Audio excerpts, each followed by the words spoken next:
السلام عليكم. مكملين معاكم في سلسلة المنح الدراسية بعد ما اتكلمنا في الفيديو اللي فات عن منحة عز العرب. النهاردة معانا مفاجأة جديدة، منحة قوية جدا ومختلفة، هي منحة جامعة الصالحية الجديدة لدراسة الصيدلة، يعني دراسة في جامعة كبيرة من غير ما تشيل هم المصاريف. جامعة الصالحية الجديدة أعلنت عن منحة دراسية كاملة لطلاب الثانوية العامة والأزهرية دفعة 2025، يعني دفعة 2024 ما يقدروش يقدموا. المنحة معمولة مخصوص عشان تفتح باب مستقبل لطلاب متفوقين من غير ما يقفوا بسبب الأعباء المادية. طيب ايه الشروط؟ أول حاجة لازم تكون مصري الجنسية من أبوين مصريين. تاني حاجة خريج ثانوية عامة أو أزهرية سنة 2025. تالت حاجة مجموعك ما يقلش عن 85%. المنحة دي مش مجرد قبول، لأ، المنحة بتستثمر في المتميزين، يعني لازم تحافظ على معدل تراكمي ما يقلش عن جيد جدا طول فترة الدراسة، ولو لا قدر الله نزل مستواك المنحة بتتسحب فورا. وده معناه انها فعلا معمولة للطلاب اللي عندهم شغف وبيثبتوا نفسهم. لكن في شوية شروط لازم ناخد بالنا منهم.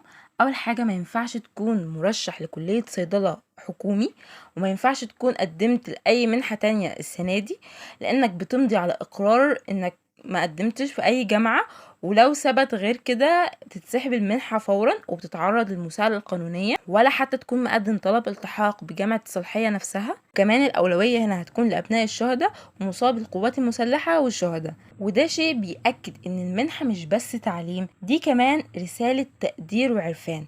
طيب ايه الأوراق المطلوبة اللي لازم نحضرها؟ أول حاجة استمارة التقديم بعد ما تطبعها وتملاها، وهسيب لكم اللينك بتاعها في الديسكريبشن. صورة شهادة الثانوية العامة أو الأزهرية، وشهادة الميلاد، وبطاقة الرقم القومي ليك ولوليك. واهم حاجة مستندات الدخل زي مفردات المرتب او برنت تأميني. والتقديم هيبدأ من يوم الاثنين 25 اغسطس اللي هو بكرة لحد يوم الاحد الجاي 31 اغسطس 2025، يعني معاك اسبوع كامل.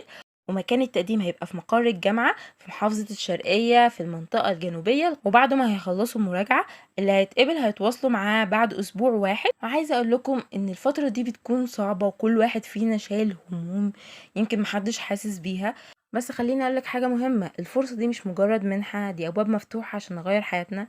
ممكن تكون خطوة صغيرة زي ملف تقديم او ورقة بنجهزها، لكن صدقني هي اللي هتفرق في مستقبلك كله.